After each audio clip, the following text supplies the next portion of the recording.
So, What Makes You Come Alive podcast, inspiring conversations with everyday humans like you about what lights them up. We're your hosts, Gabe the Girl and Michaela McGee.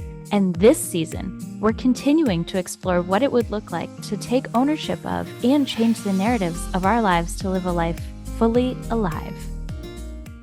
Hey everyone, welcome back to part 2 of this awesome episode with Carrie and Molly. In case you missed the episode last week, go ahead and go back and listen to that one before you jump into this week's episode. And this is going to be the last part of our epic conversation with them. Oh man, I am so loving this conversation. And now, without further ado, what challenges have you faced in pursuing a life that is fully alive? I think for me, it's the stories I tell myself, and the voices that that I choose to listen to or not listen to. Right. So I think some challenges are things like linear thinking and allowing that, the way things have. You talked about the construct, Michaela, earlier in this podcast, that someone has created some sort of construct of the way we should be. And by the way, I hiked a mountain this summer at the end of the Appalachian Trail called Mount Katahdin, and I left the word should up there. So because I'm so aware of the fact that I'm always trying to gauge myself against some sort of construct. And so that gets in the way of pursuing a life, I think, that's fully alive. The challenge is the linear thinking. I don't know. I think what other, just the swirly, not taking the time and being aware of when it's time to sit and be still.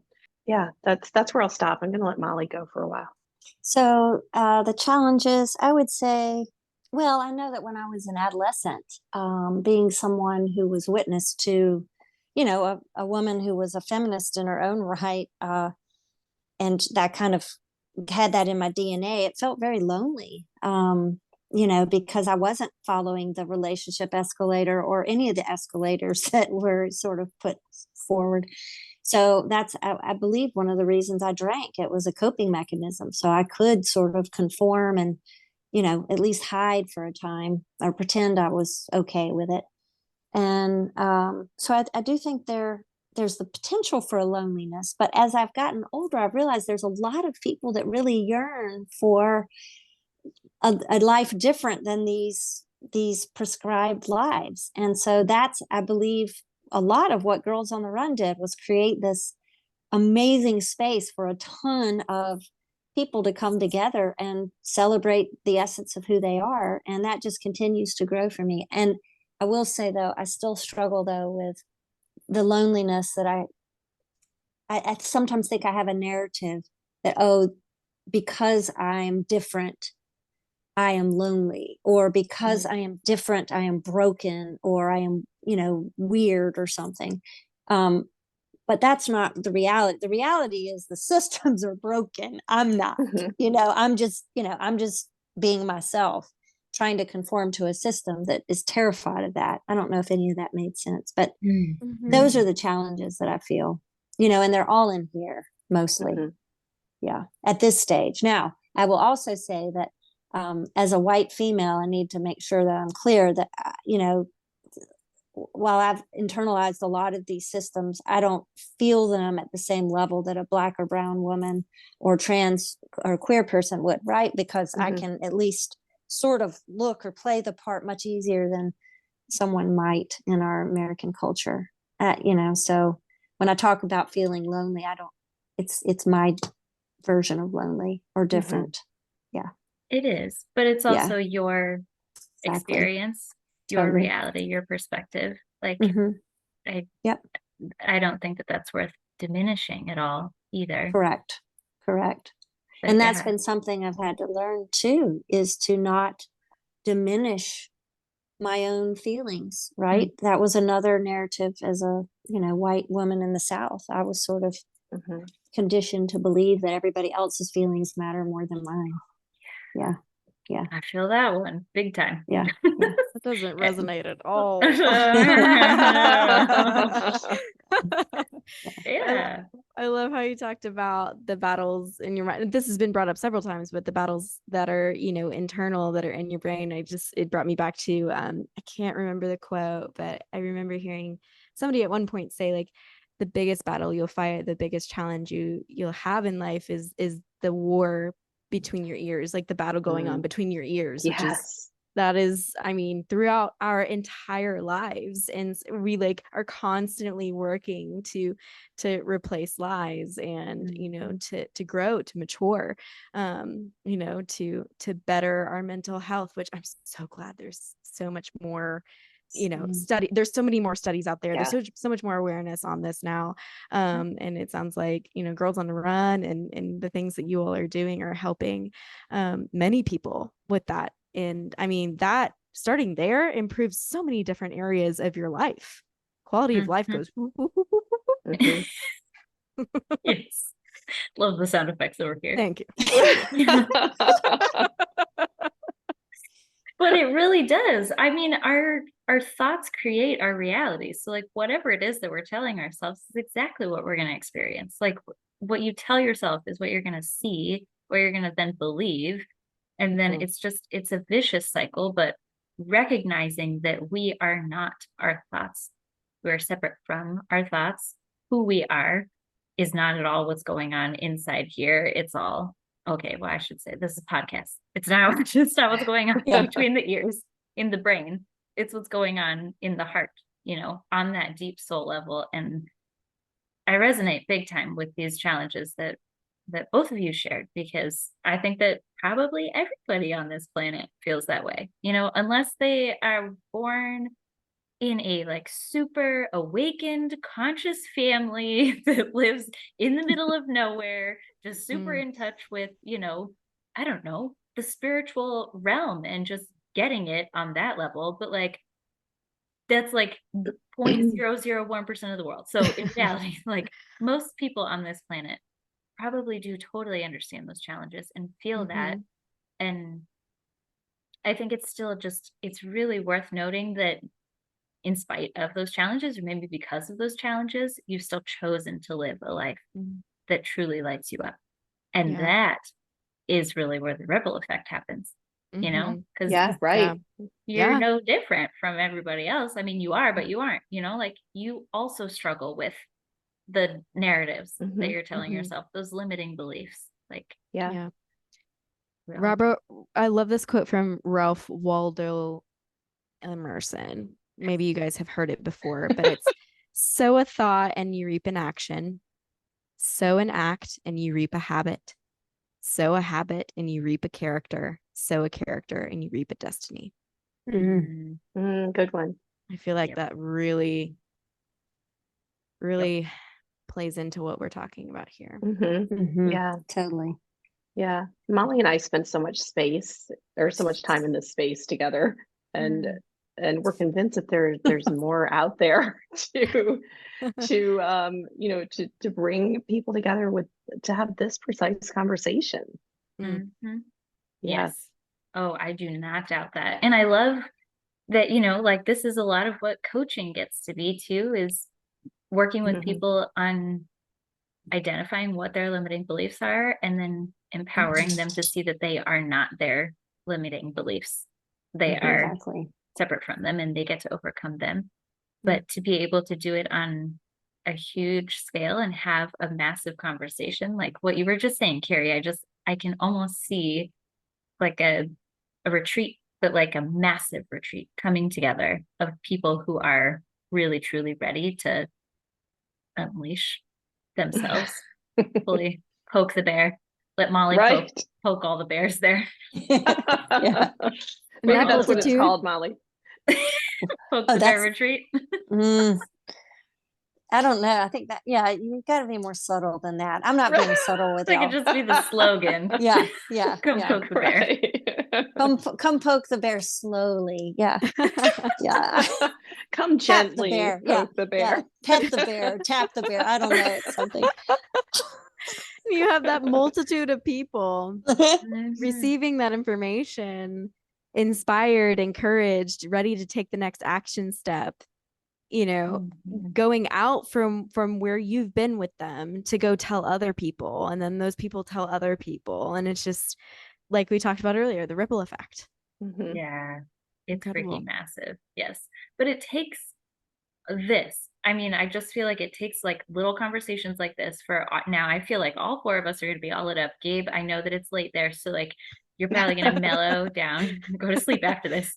But like, this is the kind of stuff, like, this is why Gabe and I wanted to have this podcast, was to have meaningful conversations like this that will then inspire all of us to go out and have even more meaningful conversations. It's going to inspire, hopefully, all of our listeners to, you know, maybe change some things, maybe address those limiting beliefs, maybe, I don't know, do whatever it is, but, or maybe everybody who's listening to this right now is also as lit up as we are to go and have a conversation, to go and live an inspiring life, an inspired and inspiring life.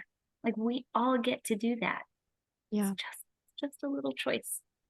Yes. So on that note, what encouragement or wisdom nugget, as we would call it, would you give to anyone who is desiring to live or pursue a life fully lit up? I've got a couple things. All right, Molly. I would notice where, like, literally keep a journal, or at the end of the day or the beginning of the day, notice where you feel friction in your life. Like, where are you feeling two things that are causing discomfort? Like, you got to, you know, like, see that and write it down. Like, just acknowledge that there's friction there.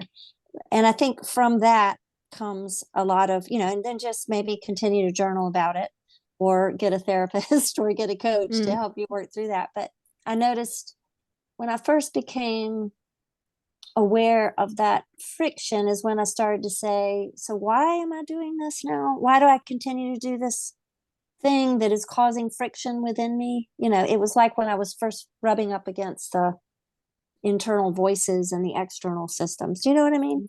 Yeah. And then the second thing I would say is surround, you know, I don't know, be open to, I don't know how, but somehow the universe, whatever, something introduced me to people who talked like this.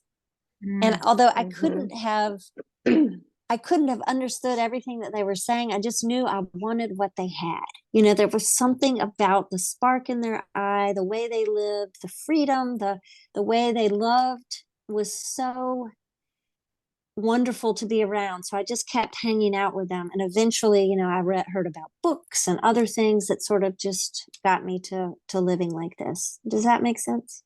Oh yeah, big time. Yeah. I mean, they say you are who you surround yourself with.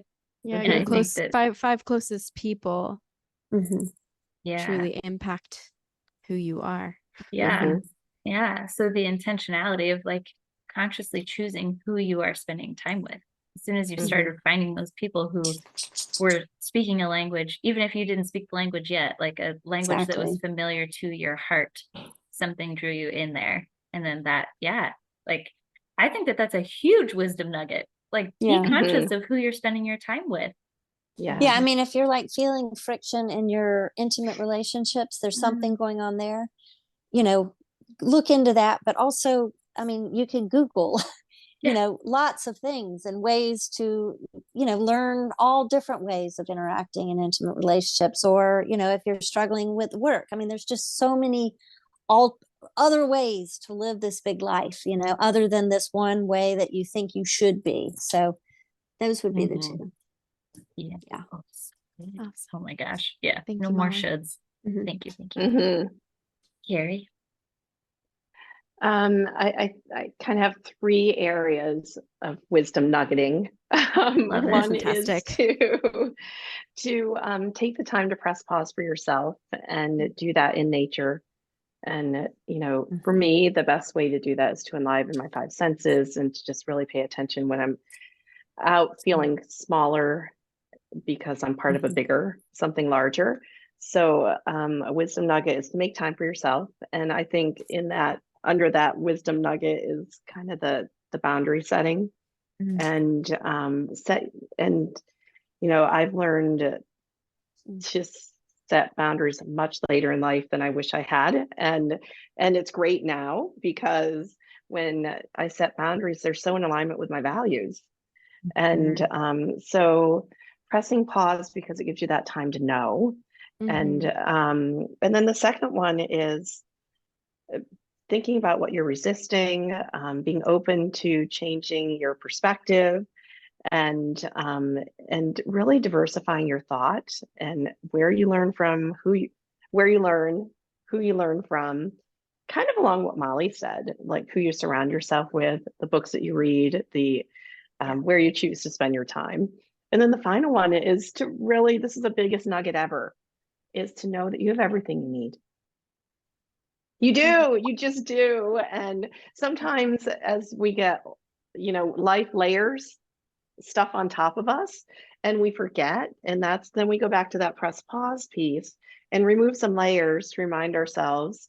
And so it's really about, that third piece is just, you're pretty magical, and lean into that. So share your voice in a way that helps you feel alive. Oh my gosh, so many gold nuggets. It's amazing. I love this, but it's so freaking true. I feel like it's almost like society is out to make us forget our own divinity. We are divine beings by nature. We are rooted in love. Like that is our truest essence. And we forget that all the time.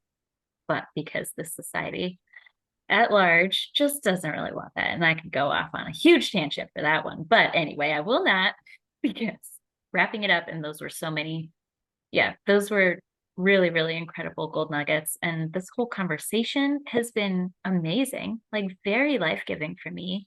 I'm grateful to the both of you for being here today, for being present, and for sharing from your heart.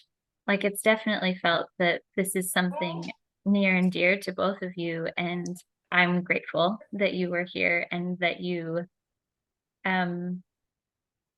you definitely inspired me. I'm sure you inspired Gabe and all of our listeners and beyond. Like that's what this gets to be. We're all here to inspire one another, to remind each other of who we truly are. And I have no doubt in my mind that something that each of you said today is going to resonate deeply with our listeners. So from the bottom of my heart, thank you so much for being part of this conversation. Thank you. Thank you. This is where one of the ripples starts, this conversation. Yeah. And, with every listener that's where another ripple begins. So thank you. Yes. Thank you That ripple effect. So if you guys, our listeners, would like to connect with Carrie or Molly or want to learn more, maybe about Girls on the Run, feel free to message us on either one social media platform, Instagram or Facebook at Thrive Fully Alive, or you can email us at thrivefullyalive@gmail.com, and we would be happy to connect you with one or both of them. Thank you again for being on our show this week, Carrie and Molly, and we hope that all of you guys got something amazing from it. We look forward to connecting with all of you guys on some level, whether it's email or social media, or if you feel really inspired, feel free to reach out to us through social media. You can get a hold of our intake form. We would absolutely love to have you on our podcast at some point. We will see you guys next week. Take care. Bye. Thank you. Thanks for tuning in to So What Makes You Come Alive. We're so inspired by the conversations we get to have with everyday humans about what lights them up and how to love the story they're living. We hope that you feel just as inspired too. Interested in getting in on the inspiration? Click the link in our Instagram bio at Thrive Fully Alive and select the option for The One About You, be our guest. Remember to tune in each week for a new episode where we explore what it looks like to get back to living our best story, where we hope that your favorite story becomes your own.